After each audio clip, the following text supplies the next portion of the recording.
আসসালামু আলাইকুম friend, welcome back to my channel. আপনারা সবাই কেমন আছেন? আশা করছি সবাই ভালো আছেন।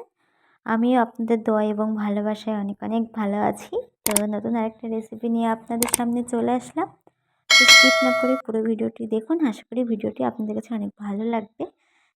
তো প্রথমেই আমি একটা পেস্ট বানিয়ে নিব। তো সেই জন্য আমি নিয়ে নিয়েছি এখানে আদা কুচি আর রসুন।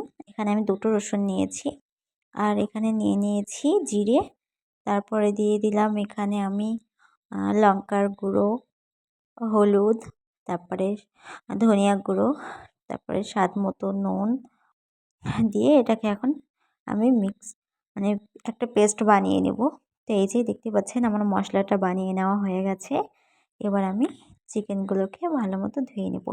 তো আজকে আমি বানাচ্ছি দেশি চিকেন, তো সেই কারণে এই যে তো চিকেনটা আমি নিয়ে নিয়েছি।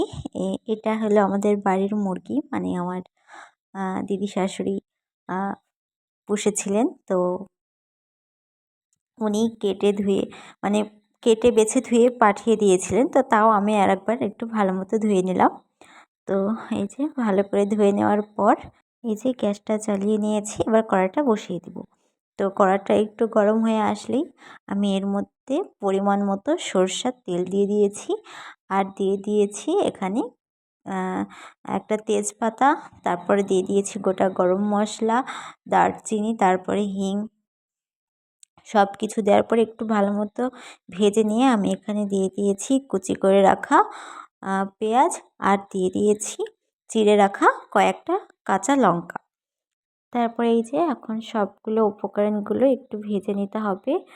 পেঁয়াজটা যতক্ষণ না লাল হচ্ছে ততক্ষণ ভেজে নিতে হবে। তো দেখতেই পাচ্ছেন আমার প্রায় পেঁয়াজটা ভাজা হয়ে গেছে, লাল লাল হয়ে গেছে। এবার আমি এর মধ্যে মশলাগুলো ঢেলে দেব। তো আমি এখানে কি কি মশলা অ্যাড করেছি সেটা আপনারা দেখেছেন। তো আবারও আরেকবার বলে দিচ্ছি, আমি এখানে দিয়ে দিয়েছি আদা রসুন বাটা, তারপরে দিয়েছি জিরে, হলুদ, লবণ, একটু গুঁড়ো লঙ্কা, আর দিয়ে দিয়েছি ধনিয়া গুঁড়ো। তো এখন আমি মশলাটা ভালো মতো কষিয়ে নিব প্রথমে একটু। তো মানে একটু না, ভালোই মশলাটাকে আমি কষিয়ে নিব। তো দেখতেই পাচ্ছেন আমার মশলাটা প্রায় কষানো হয়ে গেছে। যখনই দেখবেন এরকম মশলা থেকে তেল ছেড়ে দিচ্ছে তখনই বুঝে যাবেন যে মশলাটা ভালো মতো পারফেক্টভাবে কষানো হয়ে গেছে। তো এবার আমি এর মধ্যে চিকেনগুলো দিয়ে দেব। তো চিকেনটা দেওয়ার পরে ভালো মতো চিকেন শুদ্ধ আমি এখন একটু কষিয়ে নেব। তো এটা যেহেতু দেশি চিকেন, তো সেই কারণে সিদ্ধ হতে মানে একটু টাইম লাগে। তো মানে কী বলবো, মানে মাংসটা একটু মানে চিমড়ি চিমড়ি টাইপের হয়। সেই কারণে এটা আমি একটু ভালো মতো কষিয়ে নেব। মানে কষিয়ে নেওয়ার জন্য আমি এখানে একটু জল অ্যাড করব। দেখতে পাচ্ছেন আমি জলটা দিয়ে কষাবো। তো এই যে জলটা দিয়ে একটু নেড়ে চেড়ে নিলাম। এবার আমি এটাকে ঢেকে হতে দেব।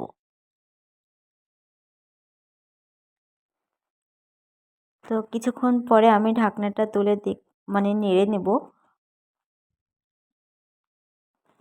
মানে একদম যতক্ষণ না ঝোলটা কমে আসবে ততক্ষণ এটাকে আমি ঢেকে ঢেকে এখন রান্না করে নেব।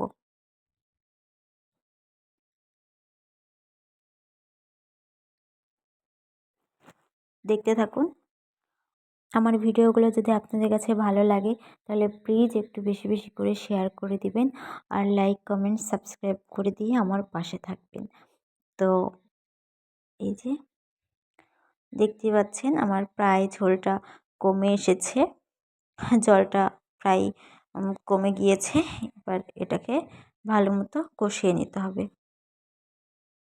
আবারও ঢাকনা দিয়ে দিলাম যেন যে ঝোল মানে যে জলটুকু আছে সেটাও যেন একদম মরে যায়, সেই কারণে। তো এই যে দেখতেই পাচ্ছেন আমার জলটা প্রায় শুকিয়ে গেছে। এবার এটাকে আমি কিছুক্ষণ ধরে কষিয়ে নেব। যেহেতু মানে কষার মধ্যেই তরকারির টেস্ট আসে, সেই কারণে ভালো মতো আমি এখন কষিয়ে নেব। আর তো এই যে এবার আমি এর মধ্যে দিয়ে দিয়েছি শাহি গরম মশলা গুঁড়ো, তার তো ওটা দিয়ে এখন ভালো মতো এটাকে কষিয়ে নেব। চিকেনটাকে ভালো মতো কষিয়ে নেব। অনেকে লাস্টের দিকে গরম মশলা দেয়, আমি রান্নার মিডিলে কষার সময় গরম মশলাটা দিয়ে দিই। তো এই যে কষানো আমার হয়ে গেছে, এবার আমি এখানে কিছুটা জল গরম করতে দিয়েছিলাম, তো সেটাই দিয়ে দিলাম।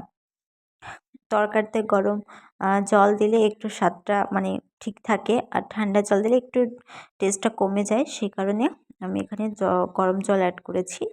আর ঠান্ডা দিলে কোনো ব্যাপার না। তো এই যে এটাকে এখন ফুটতে দেব। দোকান থেকে কিনে আনা চিকেনের এক টেস্ট, আর বাড়িতে এই যে বাড়িতে পুষে রাখা মানুষ করা চিকেনে মানে অন্যরকম একটা টেস্ট। সবসময় তো বাড়ির মানে কি বলবো, বাড়ির খাবারের টেস্ট মানে বাড়িতে মানে অ্যাকচুয়ালি বাড়িতে মানুষ করা বা বাড়িতে হওয়া জিনিসগুলো একটু বেশি টেস্ট হয়। তো এই যে আমার তরকারিটা প্রায় রান্না করা হয়ে গেছে। তারপরে আমি এর মধ্যে দিয়ে দিয়েছি ভাজা জিরে গুঁড়ো। তো তো তরকারিটা মানে রেসিপিটা আপনাদের কাছে কেমন লেগেছে সেটা প্লিজ আমাকে কমেন্ট করে জানাবেন। আর নেক্সট আমার কাছে কী রেসিপি আপনারা দেখতে চান সেটাও প্লিজ আমাকে কমেন্ট করে জানাবেন। তো এই যে এবার আমি চিকেনটাকে নামিয়ে নেব। তো দেখুন কালারটা কতটা সুন্দর এসেছে। এখানে আমি কিন্তু অন্য কোনো ফুড কালার ইউজ করিনি, এটা একদম ন্যাচারাল। তো আমার তো ভীষণ ভালো লেগেছে। তো আপনাদের কাছে কেমন লেগেছে সেটাও আমাকে কমেন্ট করে জানাবেন। তো সবাই ভালো থাকুন, সুস্থ থাকুন। আল্লাহ হাফিজ।